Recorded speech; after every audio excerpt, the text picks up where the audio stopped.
नमस्कार दोस्तों, स्वागत है आपका उमंग एकेडमी ए टू जेड में। यहाँ पर बात करेंगे प्रैक्टिस सेट 5 है जी। मैथ्स का प्रैक्टिस सेट नंबर 5 है। इसमें प्रश्न पूछे गए हैं जो भी अभी तक परीक्षा में वो सभी प्रश्न मिलेंगे आपके, हर एक परीक्षा में पूछे गए हैं। आपको बता दूं यूपी टेट जो सहायक शिक्षक की उसकी बहुत जल्द काउंसलिंग होने वाली है। साथ ही साथ में एच टेट जो है उसके फॉर्म फिल होने वाले हैं, उसकी तैयारी भी आप कर सकते हैं। जो कि ये जो क्वेश्चन करवा रहा हूँ सभी परीक्षा में अभी तक पूछे गए हैं, किस प्रकार से आपको क्वेश्चन करना है। और इसके पहले मैंने जो टेस्ट नंबर 4 डाला था उसमें एक क्वेश्चन दिया हुआ था। उस क्वेश्चन में आप लोगों को डाउट था कि उसका सही जवाब कैसे होगा, तो उसका सही जवाब भी मैं आपको करके बताऊंगा किस प्रकार से आएगा उसका सही जवाब और क्यों नहीं आ रहा आप लोगों को। ठीक है, आप सभी से रिक्वेस्ट है वीडियो में अंत तक बने रहिए और वीडियो में जो भी क्वेश्चन पूछा जाता है उसका कमेंट से कमेंट जरूर कीजिए। यहाँ पर पहला क्वेश्चन दिया हुआ है 366 पृष्ठों की वाली एक पुस्तक के पृष्ठ को गिनने हेतु कितने अंकों की आवश्यकता होगी। 732, 990, 1098 या फिर 1305। तो ये क्वेश्चन है, थोड़ा सा अजीब सा क्वेश्चन लग रहा है आपको कि 366 क्वेश्चन वो पृष्ठ हैं तो 366 उसके अंक की जरूरत पड़ेगी, लेकिन ऐसा नहीं है। इसको किस प्रकार से करेंगे हल, मैं हल करके बताता हूँ इसको। तो सबसे पहले यदि आप देखेंगे कि 1 से लेकर के 9 तक जो एक अंक के अंक है वो कितने होंगे, 9 होंगे। 9 गुणित 1 कर दीजिए, बराबर कितना आ जाएगा, 9 आ जाएगा।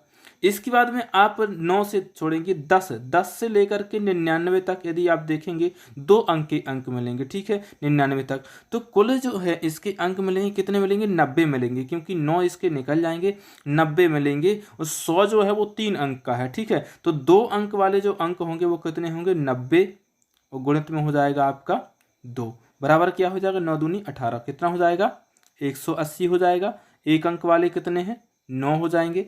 अब बात आती है 3 अंक वाले, तो 100 से लेकर के 366, 100 से लेकर के 366 तक के जो हैं वो कौन से होंगे, 3 अंक वाले अंक होंगे। कितने अंक होंगे टोटल जो होंगे वो होंगे कितने, 267 होंगे। कितने होंगे, 267। इसमें से यदि 100 माइनस करेंगे आप, इसमें से यदि 100 माइनस करेंगे तो कितना बचेगा, 266 बचेगा। लेकिन जो आपने 100 माइनस किया है ये भी तो एक 3 अंक का है, तो इसको जोड़ेंगे तो कितना हो जाएगा, 267 हो जाएगा। तो 267 कितना, 267 में गुणा कीजिए 3 अंकों के गुणा वो अंक रहेंगे कितने, 3 अंकों के जो अंक होंगे कितने होंगे, 267 ऐसे अंक होंगे जो 3 अंकों के हैं, और 90 अंक ऐसे होंगे जो कि 2 अंकों के हैं, और 9 अंक ऐसे होंगे जो कि 1 अंक के हैं। तो 267 गुणित यदि आप 3 करेंगे तो कितना आ जाएगा आपका, आ जाएगा 801 आ जाएगा। कैसे, 8 7 7 कितना होता है 21 की 1 हासिल किया जाएगी, 2 आ जाएगी, और 3 6 18, 18 2 कितना होता है 20, 20 का आएगा 0 हासिल की आएगी, 2 आ जाएगी। उसके बाद में 3 दूनी 6 और 2, 6 और 2 8, तो यहाँ पर 8 जाएगा।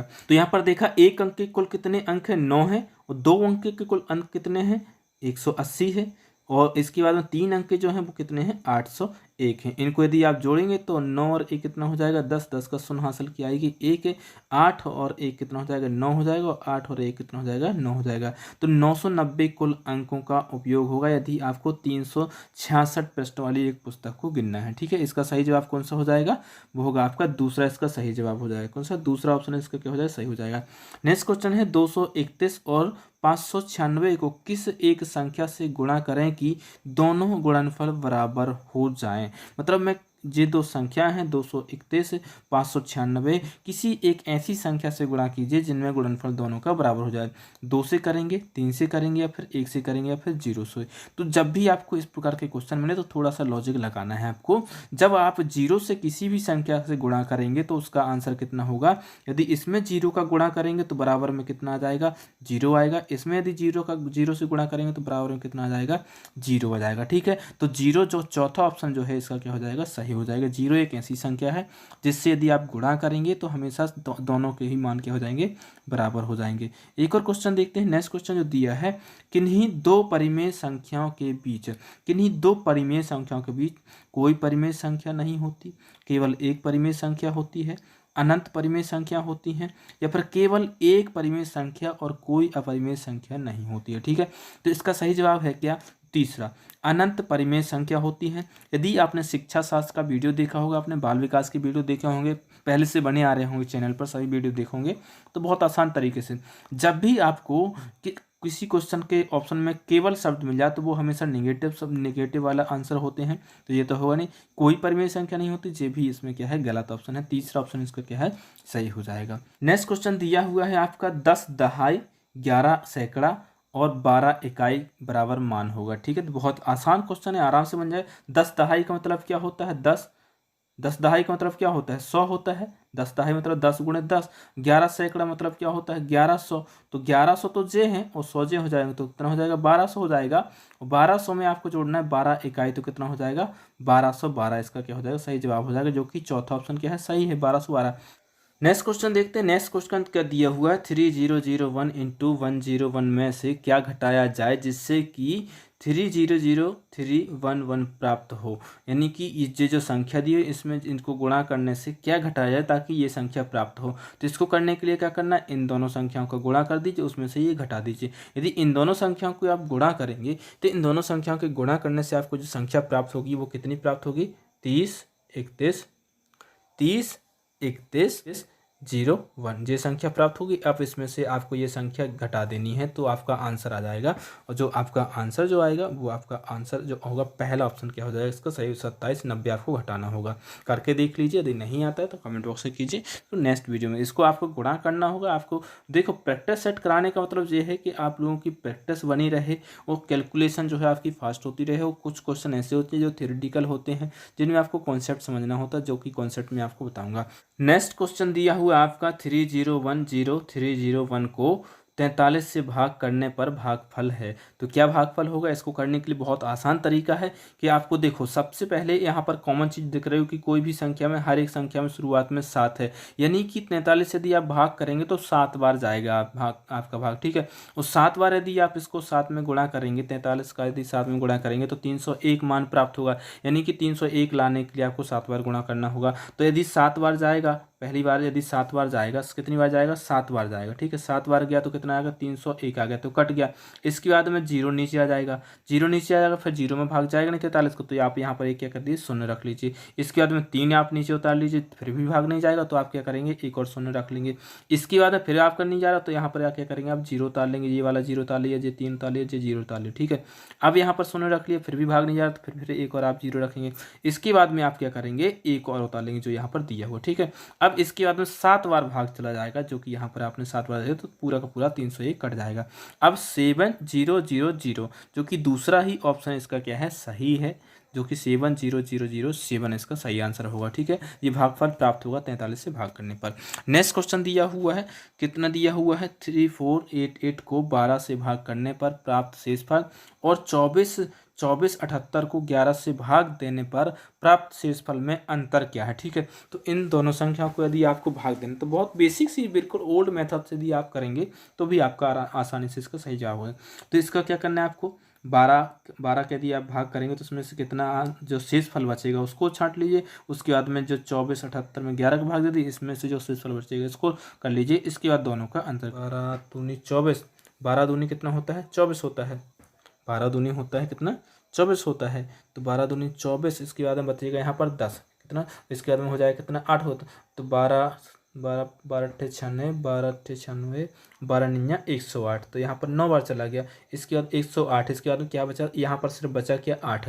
पहले वाले में कितना बच गया है, 8 बच गया है। दूसरे वाले में कितना बचेगा, 11 दूनी होता है 22, यहाँ पर 2 बचा तो कितना हो गया, 27 हो गया।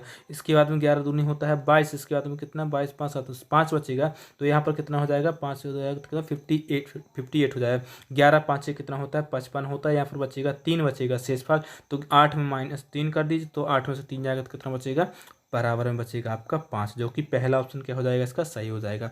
नेक्स्ट क्वेश्चन जो है, एक संख्या 1 से 40 तक की विषम संख्याओं का योग क्या होगा। बहुत अच्छा क्वेश्चन है, हमेशा पूछा जाता है, एसएससी पुलिस कोई सी परीक्षा हो, इस प्रकार के क्वेश्चन हमेशा पूछा ही जाता है। ठीक है, तो इस प्रकार को सवाल को हल करने के लिए आपको क्या करना होगा, इसका एक सूत्र होता है, बेसिक सा सूत्र होता है, जितनी भी संख्या होती विषम संख्या उसको लिखिए, बट्टे में 2 लिखिए, उसको क्या कर दीजिए, वर्ग कर दीजिए। ठीक है, बस इसमें आपका जो संख्या है उसका योग निकल हल किया जाएगा। विषम संख्याओं क्या पूछा गया, ठीक है, विषम संख्याओं में ही लागू होगा जी, सम संख्याओं में या फिर अंतराल वाली जो संख्या होगी, गुणोत्तर श्रेणी होगी, उनमें मान्य नहीं होगा, सिर्फ विषम संख्या, ठीक है। तो इसको क्या करना है, 2 एकम 2 और 20 दूनी कितना होता है 40, ठीक है। तो अब 20 का वर्ग करना तो आपको आता ही होगा, 20 का यदि वर्ग करेंगे तो कितना आ जाएगा, 2 दूनी 4, कितना हो जाएगा 400, आपका आंसर हो जाएगा, जो कि चौथा ऑप्शन सही है। इसी प्रकार से नेक्स्ट क्वेश्चन देखिए, 1 से 100 तक की संख्या में अंक 0 कितनी बार आता है, ठीक है। तो इसको हल करने के लिए क्या करना है, आपको कुछ नहीं करना है। यदि आप लिखेंगे भी तो एक लिखेंगे कि 10, 20, 30, 40, 50, यहाँ पर लिख लीजिए 50, 60, 70, 80 और 90 और 100, ठीक है। तो 1, 2, 3, 4, 5, 6, 7, 8, 9, 10, 11, कुल मिलाकर के 11 बार 0 आया है। यहाँ पर इसमें जो 100 है इसमें 2 0 आए हुए हैं, बाकी सभी में 1 1 है, ठीक है। तो 9 में कितना है, 1 1 है, और 1 में क्या है, जो 100 है इन सभी में क्या है, 100 में 2 है, इसलिए कुल मिलाकर के 11 शून्य का उपयोग किया गया है 1 से लेकर के 100 तक की गिनती में। इस प्रकार से क्वेश्चन पूछे ही जाते हैं, ठीक है। अब नेक्स्ट क्वेश्चन दिया हुआ 12,401 को किसी संख्या से भाग देने पर भागफल 77 तथा शेषफल 4 बचता है, तो भाजक क्या होगा, ठीक है। तो भाजक आपको निकालना है। तो यदि मान लो भाजक क्या है, x दिया हो, ठीक है। तो जो भाजक दिया हो, भाजक क्या होता है, जो भाग का भागफल होता है उसका गुणित कर दो, तो यहाँ पर क्या हो जाएगा 77x इंटू हो जाएगा, और प्लस में क्या हो जाएगा 4 हो जाएगा, बराबर में आपका जाएगा कितना 12,401 जो है ये माना जाएगा, ठीक है। यही तो होता है, जे आपका जो क्या हो जाएगा, जे आपका क्या हो जाएगा भागफल है, जे आपका भाजक है, जे आपका क्या है शेषफल है, और जे क्या है भाज्य कहलाता है, ठीक है। तो इसको हल कर लीजिए, 4 यहाँ पर प्लस में है तो उस साइड जाएगा तो माइनस में हो जाएगा, क्या कितने हो जाएगा, यहाँ पर 400 कितना 401 है, यहाँ पर 0 है, यहाँ पर है, तो यहाँ पर माइनस में हो जाएगा, तो कितना बचेगा आपका 12 और 397, ये संख्या बचेगी, ये 4 माइनस करेंगे इस साइड पीछे जा करके, तो अब कितना बचेगा 77x बराबर आ जाएगा आपका इसका मान। अब इसको आप भाग कर दीजिए, तो x बराबर जो आपका मान आ जाएगा वो इसमें क्या करना है, यहाँ पर 3 इसको भाग करेंगे तो कितना आ जाएगा 12397, भागे आ जाएगा आपका 77। इसको यदि आप करेंगे तो यहाँ पर आपको दिख रहा होगा, इसको या इसको नोट कर लीजिए। इसके बाद में ये जो संख्या है ये आप मिटा दीजिए इसको। इसके बाद में यहाँ पर देखेंगे तो आपने क्या देखा था कि कितना आ रहा था, x बराबर आपका आ रहा था 12397 और 7 ये आ रहा था, बटे में आ रहा था 77। तो बेसिक सी चीज़ है कि यहाँ पर सबसे पहले एक बार जाएगा, सभी में एक बार भाग जा रहा, तो 77 यदि 123 में से जाएगा तो कितना बचेगा, 3 में से 7 तो जाएगा, तो 13 में से कितना जाएगा, 13 में से 7 जाएगा, 13 में से यदि 7 जाएगा तो कितना 7 5 होता है बार 6, 6 बचेगा, कितना बचेगा 6 बचेगा। इसके बाद में आपका 12 में से आपका जाएगा 8, 12 में से 8 जाएगा तो कितना बचेगा, 12 में से 8 जाएगा तो 4 बचेगा, 46 बचेगा। अब यहाँ पर जो एक में से एक चला जाएगा क्योंकि यहाँ से एक कैरी लिया था, ठीक है। तो एक में से एक गया, कुछ नहीं बचेगा यहाँ पर, ठीक है। अब आ जाएगा यहाँ पर क्या है 9, यहाँ पर कैरी 9 यहाँ पर उतार लेंगे इसका। इसके बाद में यहाँ पर देख रहे हैं सभी में 6 बार भाग जा रहा है, 6 बार यदि भाग जा रहा है तो 6 का गुणा कर दीजिए, 77 में 6 का गुणा करके 6 7 42 की 2 हासिल की आएंगे 4 आ जाएंगे। इसके बाद में 6 7 42, 6 7 42, 43 44 45 46, 46 से जाए, ठीक है। 46 कितना है 462 आएगा, 462 इसमें माइनस कर 9 में से 2 जाएंगे, कितने बचेगा 9 में से 2 जाएंगे आपका बचेगा 7 बच जाएगा, ठीक है। और 7 यहाँ पर क्या जाएगा उतार जाएंगे, तो यहाँ पर 77 होगा, तो 77 का एक बार और चला जाएगा। तो यहाँ पर आपका जो आंसर आ गया, एक बार आपका कितना गया, पहली बार में एक बार गया, फिर 6 बार गया, इसके बाद में एक बार गया, तो पहला ऑप्शन जो है इसका क्या हो जाएगा, सही हो जाएगा, ठीक है। नेक्स्ट क्वेश्चन देखते हैं। नेक्स्ट क्वेश्चन क्या दिया है, 4 + 4.44 + 4.04 + 44.4 + 444 का सही उत्तर चुनिए। इस प्रकार की संख्या को जब आपको हल करना हो तो बिल्कुल बेसिक सी चीज़ है कि सबसे पहले आपको पॉइंट देखना है। पॉइंट देखना है तो पॉइंट कहाँ पर लगा हुआ है, तो पॉइंट कहाँ पर लगा हुआ है उसके लिए आपको देखना है कितनी संख्याओं के बाद तक पॉइंट लगा। इसमें 2 में पॉइंट लगा, इसमें 2 में पॉइंट लगा है, इसमें 1 में पॉइंट लगा, ठीक है। तो अधिकतम 2 संख्याओं तक पॉइंट लगा हुआ है। तो सबसे पहले पॉइंट वाली संख्या हल करें, ठीक है। तो यहाँ पर कितना है 4, यदि 1 में पॉइंट लगा तो यहाँ पर एक शून्य भी रख दीजिए, ठीक है। यहाँ पर एक शून्य रख दीजिए, कोई दिक्कत नहीं है शून्य पीछे करने में, ठीक है। यहाँ पर 2 में है ये, तो यहाँ पर क्या है 4, यहाँ पर 4, तो कितना आ जाएगा आपका 8 आ जाएगा। इसके बाद में यहाँ पर 4 और 0 और इसके बाद में 4, तो 4 और 4 कितना हो जाएगा 8 आ जाएगा, 4 4 कितना हो जाएगा 8 हो जाएगा। इसके बाद आप देखेंगे इसमें कि जब इस प्रकार से इतना हल कर लिया, इसके बाद यहाँ पर क्या हो जाएगा दशमलव आ जाएगा। अब यहाँ पर क्या आ जाएगा 4 + 4 + 4 444, 444 और यहाँ पर 44 है, ठीक है। तो कितना हो जाएगा, 44 कितना होता है, 88 होता है, तो 488 हो जाएगा। 488 और प्लस 4 जे हो जाएगा, 488 और 4 तो कितना हो जाएगा, 492 हो जाएगा। और 4 जे वाला जोड़ दीजिए तो कितना हो जाएगा, 400 कितना हो जाएगा, 96 हो जाएगा। और 4 और यहाँ पर जोड़ देंगे तो कितना हो जाएगा, 500 हो जाएगा। कितना हो जाएगा, 500 हो जाएगा। तो 500.88 500.88 जो कि क्या है, इस ऑप्शन में दिया ही नहीं है कहीं पर। तो इसका सही जवाब होगा कौन सा, चौथा हो जाएगा, इनमें से कोई नहीं हो जाएगा, ठीक है। 500.88 इसका सही जवाब होगा, ठीक है। तो इस प्रकार से इसको हल कर लीजिए। नेक्स्ट क्वेश्चन देखते हैं। एक अभाज्य संख्या होती है, कैसी होती है, एक सम संख्या, एक विषम संख्या, एक संयुक्त संख्या, उपरोक्त में से कोई नहीं। तो एक अभाज्य संख्या जो होती है वो क्या होती है, इसका सही जवाब क्या होगा। देखो बिल्कुल बेसिक सा क्वेश्चन है कि एक अभाज्य संख्या जो होती है इसमें से कोई नहीं, इसका क्या हो जाएगा, सही जवाब होगा। एक अभाज्य संख्या वो होती है जो या तो स्वयं से विभाजित हो, या तो स्वयं से एक से विभाजित हो, या फिर स्वयं से विभाजित हो। एक या स्वयं से विभाजित होने वाली संख्या क्या होती है, एक अभाज्य संख्या होती है। तो चौथा ऑप्शन इसका सही हो जाएगा, इनमें से उपरोक्त में से कोई नहीं, ठीक है। नेक्स्ट क्वेश्चन देखते हैं। यदि 11 11 11 11 11 को 111 से भाग दिया जाए तो भागफल प्राप्त होगा। तो इसको हल करने के लिए आपको बेसिक सा कुछ आपको याद नहीं करना है। इसमें यदि 111 का भाग देंगे, एक बार देंगे तो इतना 103 3 एक के कट जाएंगे, ठीक है। इसके बाद में एक एक का यहाँ पर आ जाएगा। इसके बाद में आपको उतारी लेना है, तो आपको यहाँ पर एक शून्य रखना होगा। यदि एक बार गया, ठीक है, तो जे कट गया। इसके बाद में एक एक आया यहाँ पर, तो भाग तो जा नहीं रहा, तो यहाँ पर एक शून्य रख दिया, तो यहाँ पर एक कैरी कर लिया। फिर नहीं जा रहा तो एक और जे उतार लिया। इसके बाद में यहाँ पर एक आ गया, तो यहाँ पर एक क्या कर लिया, शून्य कर लिया, ठीक है। 2 शून्य लगा दिए। इसके बाद में आपने एक बार किया भाग तो पूरा कट गया, ठीक है, तो यहाँ पर एक आ गया। इसके बाद में फिर यहाँ पर शेष एक आ गया नीचे। इसके बाद में फिर भाग नहीं जा रहा तो आप यहाँ पर एक शून्य रखेंगे, एक लाएंगे, एक शून्य रखेंगे, फिर यहाँ पर एक लाएंगे। इसके बाद में फिर एक बार पूरा चला जाएगा। तो आपका क्या है, 1 0 0 1 0 0 1, जो कि तीसरा ऑप्शन क्या है, इसका सही है। इस प्रकार से इसको हल कर लीजिए। बहुत आसान क्वेश्चन है। नेक्स्ट क्वेश्चन है। किसी विषम प्राकृतिक संख्या की परवर्ती तथा पूर्ववर्ती का गुणनफल हमेशा किस संख्या से विभाजित है। बहुत ही अच्छा क्वेश्चन है। इसके लिए ट्रिक आपको बता देता हूँ कैसे करना है। किसी विषम प्राकृतिक संख्या, ठीक है, मान लो कोई सी भी विषम प्राकृतिक संख्या ले लो। यदि मैं बात करूँ 9 की, ठीक है, यदि मैंने 9 संख्या ले ली, ठीक है, यदि मैंने 9 ले ली है तो उसके परवर्ती संख्या और पूर्ववर्ती संख्या क्या होगी, 8 होगी। पूर्ववर्ती संख्या क्या हो जाएगी, 8 हो जाएगी। और इसके बाद परावर्ती संख्या, पूर्ववर्ती संख्या और परवर्ती संख्या क्या हो जाएगी, 10 हो जाएगी, ठीक है। अब इसको 10 को और 8 का गुणा करेंगे कितना हो जाएगा, 80 हो जाएगा, ठीक है। तो ये कितने से हो जाएगा, 8 से डिवाइड होगा। तो यानी कोई सी भी विषम प्राकृतिक संख्या हो, कैसी विषम प्राकृतिक संख्या हो, उसका परवर्ती और पूर्ववर्ती संख्या, चाहे 9 ले लो, चाहे तुम 11 ले लो या 13 ले लो, कोई सी भी संख्या लो, विषम संख्या लो, उसके पूर्ववर्ती और परवर्ती की जो संख्या है उसको हमेशा 9 से डिवाइड करके देखिए। तो वो हमेशा, वो 9 से नहीं, 8 से डिवाइड करके देखिए तो हमेशा उससे डिवाइड हो जाएगी। यहाँ पर मैंने 9 लिया था, यदि मैं यहाँ पर 7 ले लूँ, ठीक है, 7 का पूर्ववर्ती क्या हो जाएगा, 6 हो जाएगा, परवर्ती क्या होगा, 8 होगा।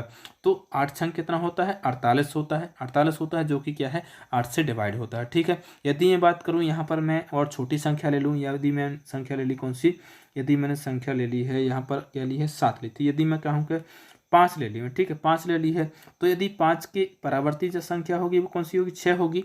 और इसके पूर्ववर्ती संख्या कौन सी होगी, 4, 4 संख्या कितना हो जाएगा, 24 हो जाएगा। तो इन संख्याओं का गुणनफल जो है हमेशा 8 से विभाजित होगा, पूर्ववर्ती एवं परावर्ती किसी भी प्राकृतिक संख्या का, ठीक है। तो इसका सही जवाब कौन सा हो जाएगा, इसका सही जवाब होगा चौथा हो जाएगा। एक ये क्वेश्चन था जो कि पिछले प्रैक्टिस सेट में दिया था मैंने, उसका सही जवाब बहुत 1-2 बच्चों को नहीं आया था समझ में, तो उसके लिए मैं बता देता हूँ। पिछले विभाजन के एक प्रश्न में रवि ने गलती से 3 के स्थान पर 8 से भाग दे दिया, ठीक है, और उत्तर 15 प्राप्त किया। सही उत्तर क्या होगा, ठीक है। तो इसमें जो उत्तर प्राप्त किया है वो उत्तर प्राप्त नहीं किया, वो क्या है, अंतर प्राप्त किया। क्या किया है, अंतर प्राप्त किया, 3 से भाग देने पर और 8 से भाग देने पर, ठीक है। तो इसको सॉल्व करने के लिए मैंने बताया था वो संख्या क्या, x मान ली मैंने, x का भाग दे दिया 3 से, भागे कर दिए 8 से, भाग दे 8, वो x का भाग दे दिए 8 से, इन दोनों को माइनस किया, बराबर में अंतर कितना प्राप्त किया है, 15 प्राप्त किया है। कितना प्राप्त किया, 15। अब इन दोनों का एलसीएम लेंगे कितना आ जाएगा, 24 आ जाएगा। यहाँ पर आपका आ जाएगा 8x माइनस में आ जाएगा 3x आ जाएगा, बराबर में आपका कितना आ जाएगा 15 आ जाएगा।